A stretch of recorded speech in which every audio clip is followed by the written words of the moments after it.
Taterskin and the Eco Defenders, Book 2, Chapter 45.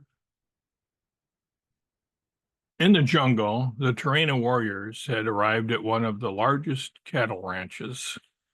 Somebody else who was on the same wavelength had beat them there, though. It was Ravel, tipped off by the animals of the forest as to the existence and whereabouts of the mega ranch. Not knowing the Terrain's language, nor Portuguese, and the warriors don't know English, Ravel used Scarlet the Macaw as his interpreter. The Terrain warriors were glad to find out that Ravel and his group of four-footed and flying friends had the same goal as them, to free the cattle and lead them out of the basin. Using his Doolittle prior to Scarlet's arrival, Ravel had already convinced the cattle to go out on a wild cow strike. The cattle wanted to return to the Pantanal, and that coincided with what Ravel's group and the Terrainas wanted for them too.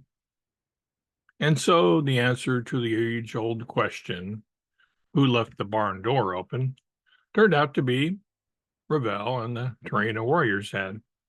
And they did it deliberately. It was not an oversight. With the first part of their mission accomplished, the Terrainas bid adieu to Ravel and the animals, adding that they could be counted on for any help that was needed in the future to keep the basin free of ranchers, farmers, loggers, and miners. Driving thousands of beeves through the forest would normally be a daunting challenge, but the Terrainas took advantage of the Trans-Amazonian Highway, the building of which had begun a few years earlier in 1972. What would have taken much longer was thereby reduced to a 40-day trek through the jungle. From this point forward, the highway was to be used only as an exit for those being evicted.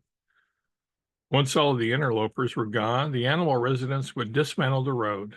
For the most part, though, merely leaving it alone would allow the forest to cover the highway over soon enough, as if it had never existed.